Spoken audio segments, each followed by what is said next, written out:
प्रणाम। ओमञ्जन तिमिरान्धस्य ज्ञानाञ्जनशलाकया चक्षुरुन्मीलितं येन तस्मै श्रीगुरवे नमः। नमो ओं विष्णुपादाय कृष्णप्रस्थाय भूतले श्रीमते भक्तिवेदान्त स्वामिन् इति नामिने। नमस्ते सरस्वती देवे गौरवाणी प्रचारिणी निर्विशेष शून्यवादी पाश्चात्य देशतारिणी। जय श्री कृष्ण चैतन्य प्रभु नित्यानंद श्री अद्वैत गदाधार श्रीवासादि गौरभक्तवृंदा। हरे कृष्णा कृष्ण कृष्णा हरे हरे, हरे रामा ராம ராமா ஹரே ஹரே. ஹரே கிருஷ்ணா. பகவத்கீதை வகுப்பில் கலந்து கொள்ள வந்திருக்கும் குரு மற்றும் பக்தர்கள் அனைவருக்கும் எனது பணிவான நமஸ்காரம், மாலை வணக்கம். எனக்கு கொடுத்திருக்கும் தலைப்பு கர்மயோகம், கிருஷ்ண உணர்வில் செயல்கள், 5வது அத்தியாயம் பகவத்கீதையில். நாம் ஏற்கனவே 3வது அத்தியாயத்தில் கர்மயோகம், கர்மா என்றால் செயல், யோகம் என்றால் பயிற்சி, கர்மம் பிளஸ் யோகம் சொற்களின் சேர்க்கையே கர்ம யோகம் என்று பார்த்தோம். ஆன்மீக புத்தியினால் மனதை ஒருநிலைப்படுத்தி காமம் எனப்படும் அந்த எதிரியை ஆன்மீக பலத்தினால் வெற்றி கொள்வதே கர்ம யோகம் என்று நாம் அதில் அறிந்து கொண்டோம். இப்பொழுது இந்த அத்தியாயத்தில், அதாவது 5ஆம் அத்தியாயத்தில் கர்மயோகம், கிருஷ்ண உணர்வில் செயல்கள் எப்படி என்பதை பகவான் ஸ்ரீகிருஷ்ணர் அவர்கள் அர்ஜுனருக்கு கூறுகிறார். இப்பொழுது நாம் அதை பார்க்கலாம்.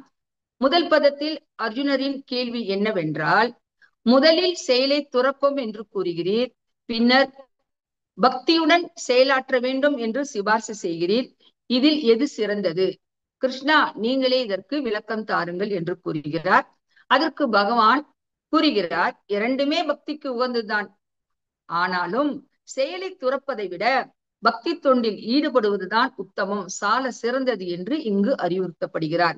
இதே அறிவுரை பகவான் ரிஷபதேவர் அவர்கள் தன் மைந்தர்களுக்கு ஸ்ரீமத் பாகவதம் 5வது ஸ்கந்தம் 5வது அத்தியாயம் 4வது பதத்தில் எப்படி விளக்குகிறார் என்பதை இந்த ஸ்லோகத்தின் வாயிலாக நாம் இப்பொழுது பார்க்கலாம். நூனம் பிரமத்தக குருதேவி கர்ம யத் இந்திரிய பிரீத்தேய ஆப்ருணோதி நாசாது மன்யே யத் ஆத்மனோ அயம் அசன் அபிக்வேஷேத ஆச தேகக. புலனுகர்ச்சிய வாழ்க்கை லட்சியம் என்று ஒருவன் கருதும் பொழுது மானுட வாழ்வில் வெறி உடையவனாகி பல்வேறு பாவ செயல்களில் ஈடுபடுகிறான். முன்வினை பயனால் அழியக்கூடியதாக இருப்பினும் தான் பெற்றிருக்கும் உடலே தன் துன்பத்திற்கு காரணம் என்பதை அவன் அறியவில்லை. மேலும் உண்மையில் ஒரு உயிர் பருவுடலை எழுதக்கூடாது, ஆயினும் அவனுக்கு பருவுடல் அளிக்கப்படுகிறது. ஏன்? புலனுகர்ச்சியை அனுபவிப்பதற்காகவே பருவுடல் அளிக்கப்படுகிறது. ஆதலினால் பிறவைகள் தோறும் உடல்களை மாறி மாறி தரவல்ல புலனுகர்ச்சி செயல்களில் தன்னை ஈடுபடுத்திக் கொள்வது ஒரு புத்திமானுக்கு பொருந்தாது என்று நான் கருதுகிறேன் என்று பகவான் ரிஷபதேவர் அவர்கள் தன் மைந்தர்களுக்கு பக்தி தொண்டின் வலிமையை இந்த பதத்தின் மூலமாக எடுத்து உரைக்கிறார். ஹரே கிருஷ்ணா. அடுத்து, சந்நியாசி என்பவன் யார்? தனது செயல்களில் விருப்பு வெறுப்பு அற்றவனே நிரந்தரமான சந்நியாசி ஆவான். யாரால் பரம்பொருளை அடைய முடியும்? இறைவன் பக்தி தொண்டில் ஈடுபடாமல் வெறுமனே எல்லா செயல்களையும் துறப்பது ஒருவனை மகிழ்ச்சி அடைய செய்யாது. ஆனால் பக்தி தொண்டில் ஈடுபட்டுள்ள சிந்தனையுடைய மனிதன் தாமதமின்றி பரம்பொருளை அடைய முடியும். எப்படி? ஏனென்றால் அவன் எப்பொழுதுமே பக்தி தொண்டில் ஆனந்தத்துடன் செயல்படுவதால் அவனால் பரம்பொருளை எளிதாக அடைய முடியும். மேலும் பகவான் பகவத்கீதை 3வது அத்தியாயம் 8வது பதத்தில் என்ன கூறுகிறார்? அர்ஜுனா, உனக்கு விதிக்கப்பட்ட கடமைகளை செய்வாயாக, செயலாற்றாமல் இருப்பதை விட இது மிகவும் சிறந்தது. செயலின்றி இருப்பவனால் தனது உடலை கூட பாதுகாத்துக் கொள்ள முடியாது என்கிறார். அடுத்து, பகவானின் பிரிய மாணவன் யார்? நமக்கும் ஆசையாகத்தான் இருக்கிறது அல்லவா? அது எளிதா? இது கூறப்போகிறார் பாருங்கள், எத்தனை விதிகளை நாம் பின்பற்ற வேண்டும் என்று. மனதையும் புலன்களையும் கட்டுப்படுத்தி பக்தியுடன் செயல்படும் தூய ஆத்மா அனைவருக்குமே பிரியமானவன். பகவத்கீதை 12வது அத்தியாயம் 13, 14வது பதங்களில் பகவான் தூய பக்தனின் குணங்கள் என்ன என்று விவரிக்கிறார். மேலும் அவன்தான் என்னுடைய பிரியமானவன் என்றுகிறார். அது என்னவென்று பார்க்கலாமா? எவன் ஒருவன் பொறாமை இல்லாதவனாக இருக்கின்றானோ, எல்லா உயிர்களுக்கும் அன்பான நண்பனாக இருக்கின்றானோ, தன்னை உரிமை ஆளனாக கருதாமல் அகங்காரத்தில் இருந்து விடுபட்டவனாகவும் இன்பத் துன்பங்களில் சமநிலை காண்பவனாகவும் சகிப்புத்தன்மையுடன் எப்போதும் திருப்தியுற்று சுய கட்டுப்பாடு உடையவனாக தனது மனதையும் புத்தியும் எண்ணில் நிலைநிறுத்தி, அதாவது பகவானிடம் நிலைநிறுத்தி உறுதியுடன் பக்தி தொண்டில் ஈடுபட்டுள்ளானோ அத்தகைய பக்தன் எனக்கு பிரியமானவன் என்கிறார்.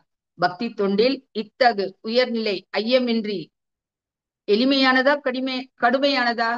மிகவும் கடுமையானது, அரிதானதும் அல்ல அல்லவா? இருப்பினும் பக்தி தொண்டின் ஒழுக்க நெறிமுறைகளை யார் எல்லாம் பின்பற்றுகின்றாரோ அவர்களால் இந்த உயர்ந்த நிலைக்கு அடைய முடியும். அது மட்டும் அல்லாமல் பூரண கிருஷ்ண உணர்வில் செயலாற்றும் தனது பக்தர்களின் செயல்கள் பகவானை திருப்திப்படுத்துவதாலும் மகிழ்ச்சி அடை செய்வதாலும் அத்தகைய பக்தனை பகவானும் பிரியமானவனாக ஏற்றுக்கொள்கிறார். இந்த விதிகளை நாம் அனைவரும் பின்பற்ற வேண்டும். இல்லாவிட்டால் நாம் பகவானின் பிரியமானவனாக இருக்க முடியாது. பகவானை நாம் திருப்திப்படுத்த வேண்டும், மகிழ்ச்சி ஊட்ட வேண்டும். அப்போதுதான் நமக்கு இந்த வாய்ப்பு அளிக்கப்படுகிறது. ஹரே கிருஷ்ணா. அடுத்து பகவத்கீதை 9வது அத்தியாயம் 29வது பதத்தில் பகவானும் உயிர் வாழியும் நித்தியமாக ஜொலிக்கக்கூடியவர்கள். தங்க மோதிரத்தில் வைரத்தை பதிக்கும் போது அது மிகவும் அழகாக தோன்றுகின்றது அல்லவா? அது போலவே அந்த இடத்தில் தங்கம் புகழ் பெறுகிறது, அதே சமயத்தில் வைரமும் புகழப்படுகிறது. பக்தனுக்கு செயல்களில் தொடர்பு இல்லை. என்ன? பக்தனுக்கு செயல்களில் தொடர்பு இல்லையா? அது எப்படி? நாம் செய்யும் செயல்கள் அனைத்தும் செய்பவன், செயல், சூழ்நிலை, முயற்சி, அதிர்ஷ்டம், உடனடி மற்றும் மறைமுக காரணங்களை கொண்டே அமைந்து உள்ளது. தனது நிலையில் தூய்மையாக இருக்கும் கிருஷ்ண பக்தனுக்கு செயலில் எவ்வித தொடர்பும் கிடையாது. காரணம் என்ன? அவன் எப்பொழுதும் பகவானின் சேவையில் ஈடுபட்டுள்ளான், கிருஷ்ண உணர்வில் செயலாற்றுகின்றான். அதனால் அவன் செய்யும் செயல்களில் அவனுக்கு தொடர்பு இல்லை என்று இந்த ஸ்லோகம் கூறுகிறது. அடுத்து, யாரால் அமைதியாக வாழ முடியும்? பக்தியில் உறுதியாக இருப்பவன் செயல்களின் பலன்களை பகவானுக்கு சமர்ப்பித்து விட்டு அவன் பக்தி தொண்டில் ஈடுபடும் பொழுது அவனால் அமைதியாக வாழ முடியும். ஆனால் புலன்களினால் உந்தப்பட்டு கவரப்பட்டு இன்பங்களை காணும் ஒருவனால் அமைதியாக வாழ முடியாது. எனவே ஒவ்வொருவரும் நேரடியான வழிமுறையினை ஏற்று பரம புருஷ பகவானை சரண் அடையுமாறு இந்த பதத்தில் வலியுறுத்தப்படுகிறது, பகவானால் அறிவுறுத்தப்படுகிறது. ஹரே கிருஷ்ணா. அடுத்து, செயல்கள் எப்படி நடக்கிறது? ஆத்மா செயல்களை உண்டாக்குவதில்லை, செயல் செய்ய முடியும் தூண்டுவதில்லை, பலன்களையும் எதிர்பார்ப்பதில்லை. அப்படியானால் செயல்கள் எப்படித்தான் நடக்கிறது? ஜட இயற்கையின் குணங்களான சத்வ ரஜோ தமோ குணங்களால் செயல்கள் செயலாற்றப்படுகின்றன.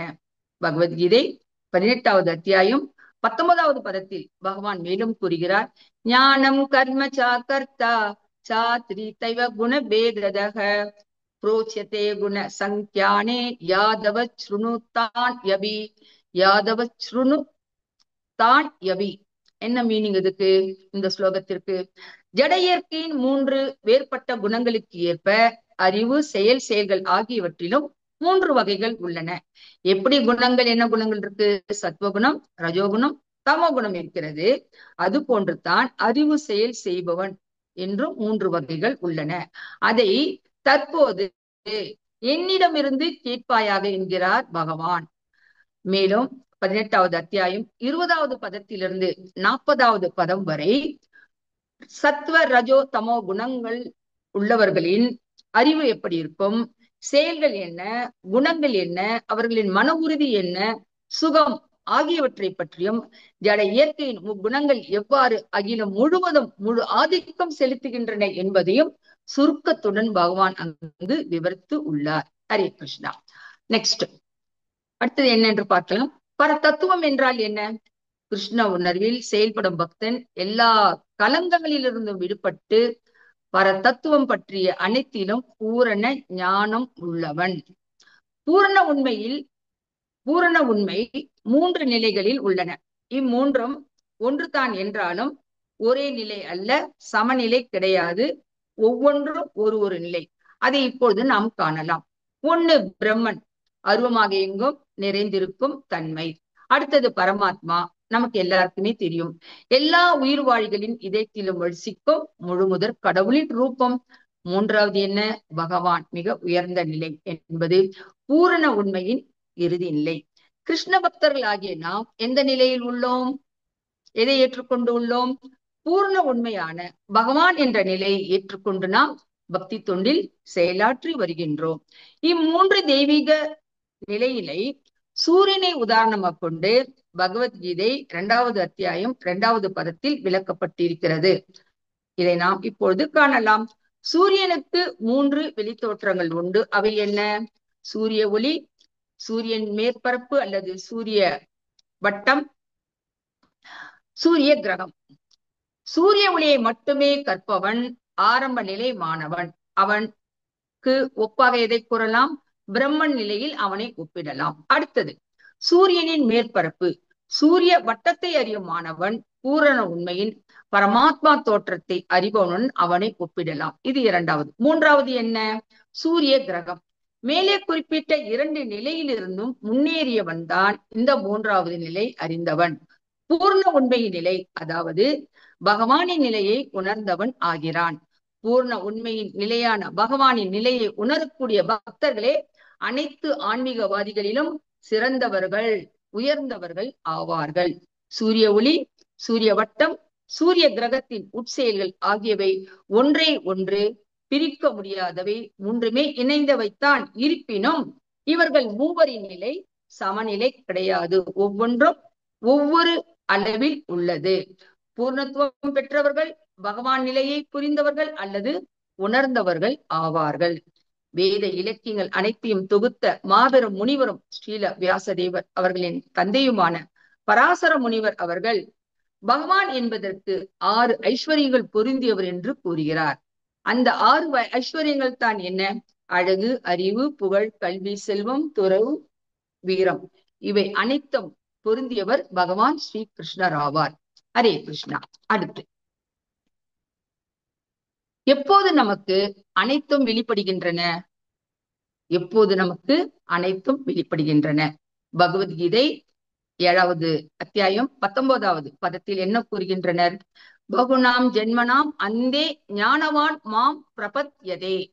பகுநாம் ஜென்மனாம் அந்தே ஞானவான் மாம் பிரபத்யதே.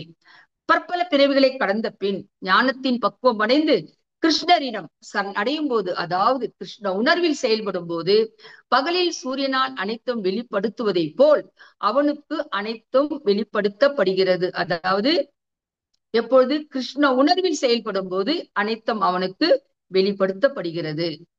ஞானத்தை பெறுவது எப்படி? ஞானத்தை பெற என்ன வேண்டும்? சீட பரம்பரையில் வந்த நாம் ஆன்மீக குருவை தேடி செல்ல வேண்டும். பகவத்கீதை 4வது அத்தியாயம் 34வது பதத்தை நாம் இப்பொழுது காணலாம். தத்வித்தி பிரணிபாதேன பரிப்ரஷ்னேன சேவையா உபதேஷ்யந்தி தே ஞானம் ஞானின தத்துவ தரிசனக. ஆன்மீக உணர்வு பாதை சந்தேகமின்றி மிகவும் கடினமானது. சீட பரம்பரை சார்ந்த அங்கீகரிக்கப்பட்ட குருவை நாடி ஞானம், நாம் அறிவை பெற வேண்டும் என்று பகவான் இங்கு வலியுறுத்துகிறார். ஸ்ரீமத் பாகவதம் 6வது ஸ்கந்தம் 3வது அத்தியாயம் 19வது பதத்தில் என்ன கூறுகிறார்கள்? தர்மம் து சாக்ஷாத் பகவத் பிரணீதம் நவை விது ரிஷயோ நாபி தேவாக நா சித்த முக்கியா அசுரா மனுஷ்யா குதோனு வித்யாதர சாரநாதாயக. உண்மையான சமய கோட்பாடுகள் நேரடியாக பரமபுருஷ பகவானாலேயே இயற்றப்படுபவை ஆகும். ஞானத்தை வளர்க்கும் புத்தகங்களை கூட தானாக படிப்பதன் மூலம் ஒருவன் ஆன்மீகத்தில் வெற்றி அடைய முடியாது, முன்னேற முடியாது. அப்படியானால் நாம் என்ன செய்ய வேண்டும்? ஆன்மீக குருவை, சீட பரம்பரையில் வந்தவரை நாம் அணுக வேண்டும். அவருக்கு தொண்டு செய்ய வேண்டும். அடக்கத்துடன் கேள்வி கேட்க வேண்டும். அவரிடம் மட்டும்தான் நாம் ஞானத்தை பெற முடியும். ஆன்மீக குருவின் திருப்தியே ஆன்மீக வாழ்வில் வெற்றி பெறுவதற்கான ரகசியம். ஸ்ரீல பிரபுபாதா அவர்கள் பல ஸ்லோகங்களில், பொருளுரைகளில் இதை நமக்கு பல இடங்களில் வலியுறுத்தி இருக்கிறார். ஹரே கிருஷ்ணா. ஸ்ரீல பிரபுபாதைக்கு ஜெய். ஆன்மீக குருவின் திருப்தியே ஆன்மீக வாழ்வில் முன்னேறுவதற்கான ரகசியம். ஹரி போல். அடுத்து, ஆன்மீக குருவின் குணங்கள் தான் என்ன? அடக்கமுள்ள பண்டிதர்கள், ஞானத்தின் வாயிலாக படித்த பிராமணர்கள், பசு, யானை, நாய் தின்னும் குடும்பத்தில் பிறந்தவனை கூட சமமாகவே பாவிப்பார்கள். அவர்களின் குணங்களை ஸ்ரீமத் பாகவதம் 3வது ஸ்கந்தம் 25வது அத்தியாயம் 21வது பதத்தில் ஆன்மீக குருவின் குணங்களை இப்பொழுது நாம் பார்க்கலாம். திவிஷவ காருணிகா சுக்ருத சத்வதேகினாம் அஜாத சத்ரவக சாந்தாக சாதவக சாது பூஷனாக. சாதுவின் ஆன்மீக குருவின் அடையாளங்கள் என்னவென்றால், அவர் எல்லா உயிர்கள் இடத்தும் கொள்ளும் சகிப்புத்தன்மை, கருணை, தோழமை கொண்டவர். அவர் அமைதியானவர். அவருக்கு எதிரிகள் இல்லை. புனித நூல்களை பின்பற்றுவர். அவரின் தனிப்பண்புகள் விழுமியவை. இத்தகைய சிறப்பான குணங்களை கொண்டவர்தான் ஆன்மீக குரு. அடுத்து, இவ்வுலகிலேயே மகிழ்ச்சியாக இருப்பவன் யார்? உபதேச அமிர்தம் ஸ்ரீல ரூப கோஸ்வாமி அவர்கள் முதல் பதத்தில் என்ன கூறுகிறார்? வாச்சோ வேகம் மனச குரோத வேகம் ஜிகுவா வேகம் உத்தரோபஸ்த வேகம் ஏதான் வேகான் விஷகேத தீரா தீர சர்வாம் அபிமாம் பிரதிவீம் சா சிஷ்யாத்.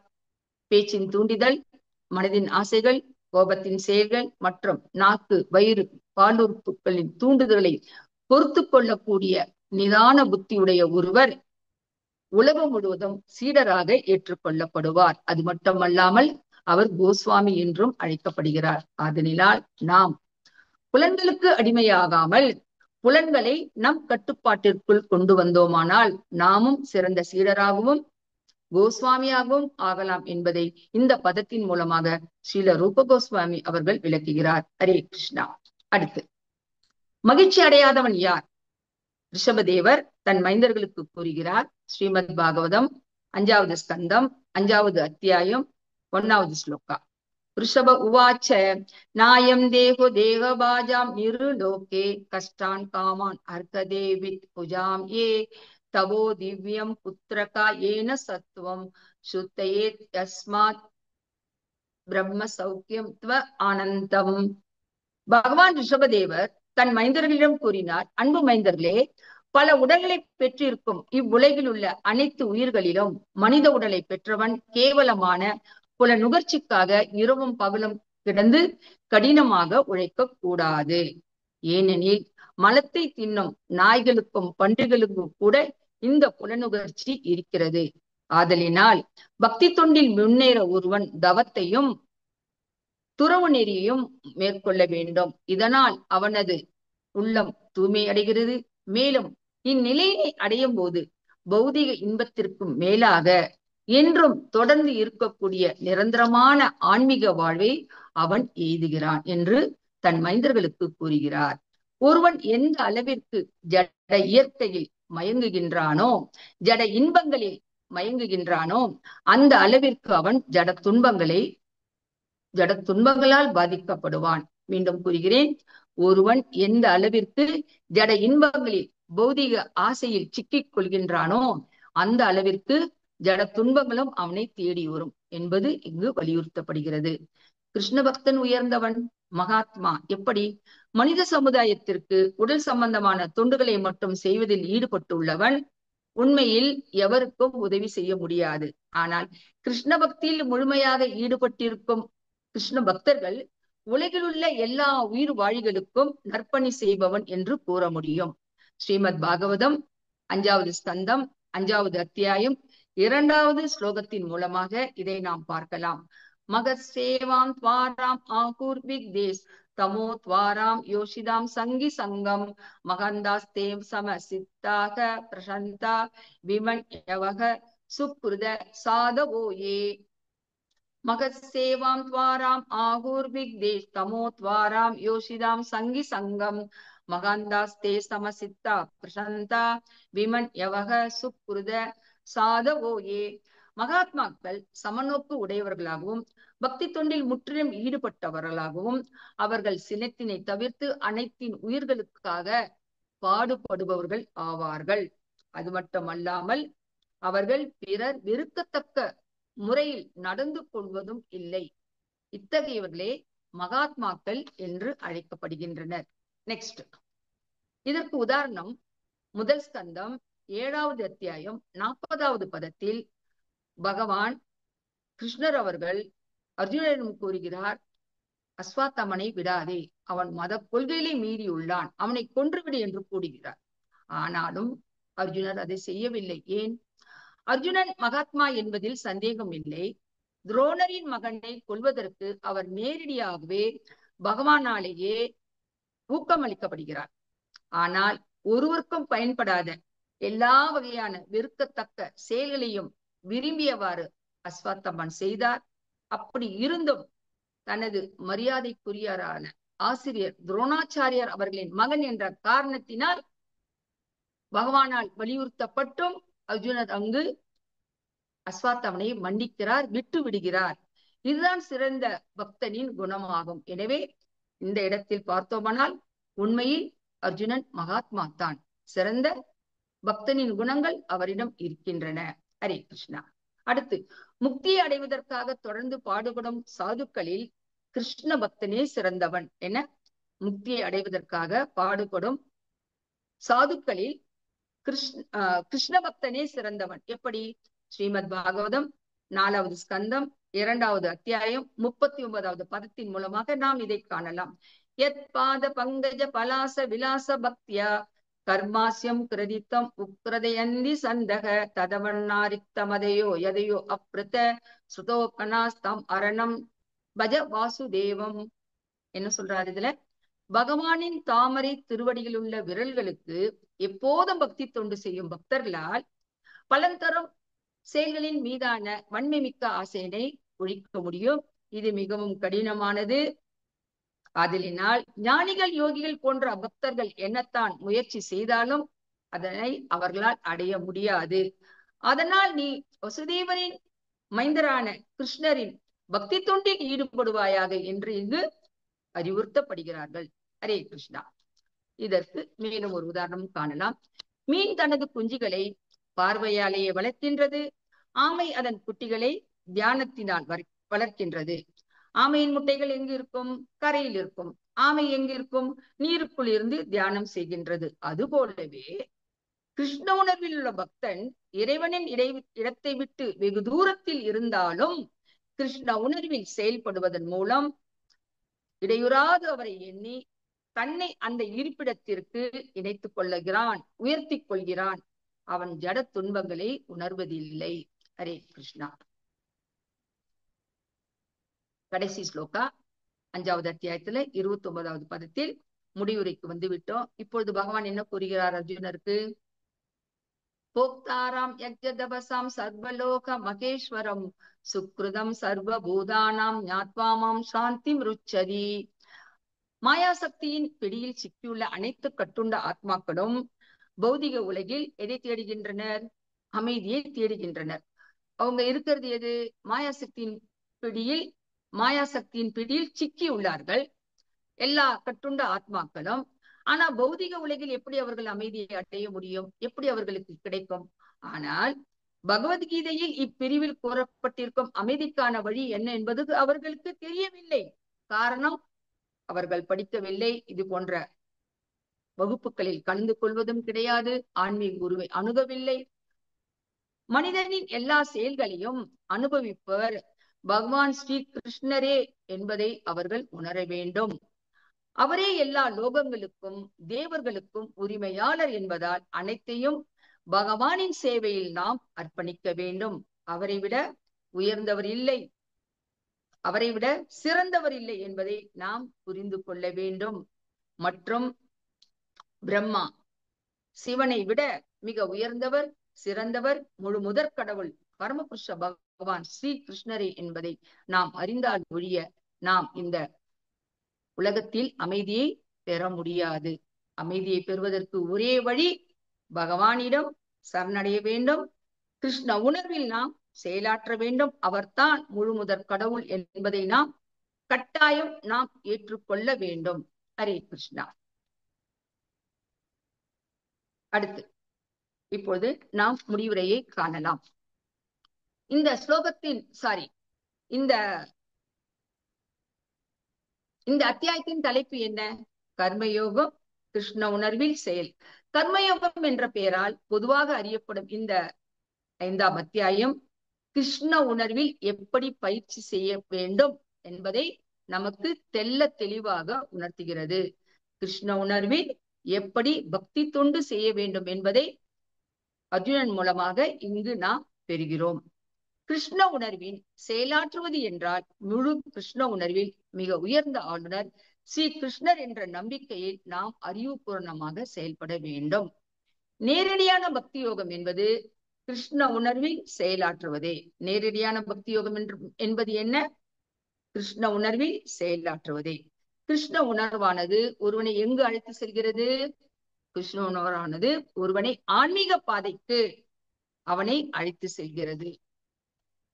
நாமும் கர்மயோகத்தில் கிருஷ்ண உணர்வில் செயல்படுவோம் என்று உறுதி எடுத்துக் கொள்வோம். பகவானின் பிரிய மாணவன் ஆக வேண்டுமானால் நாம் கட்டுப்பாடு விதிகளை கட்டாயம் நாம் பின்பற்ற வேண்டும். வாய்ப்பு கொடுத்த குரு, கலந்து கொண்ட பக்தர்கள், நிகழ்ச்சியை நன்றாக சிறப்பாக வடிவமைத்து கொடுத்த பக்தர்கள் அனைவருக்கும் என் நன்றியும் வணக்கத்தையும் தெரிவித்துக் கொண்டு மீண்டும் விரைவில் இணைவேன் என்ற நம்பிக்கையுடன் உங்களிடமிருந்து இப்பொழுது நான் விடைபெறுகிறேன். வணக்கம்.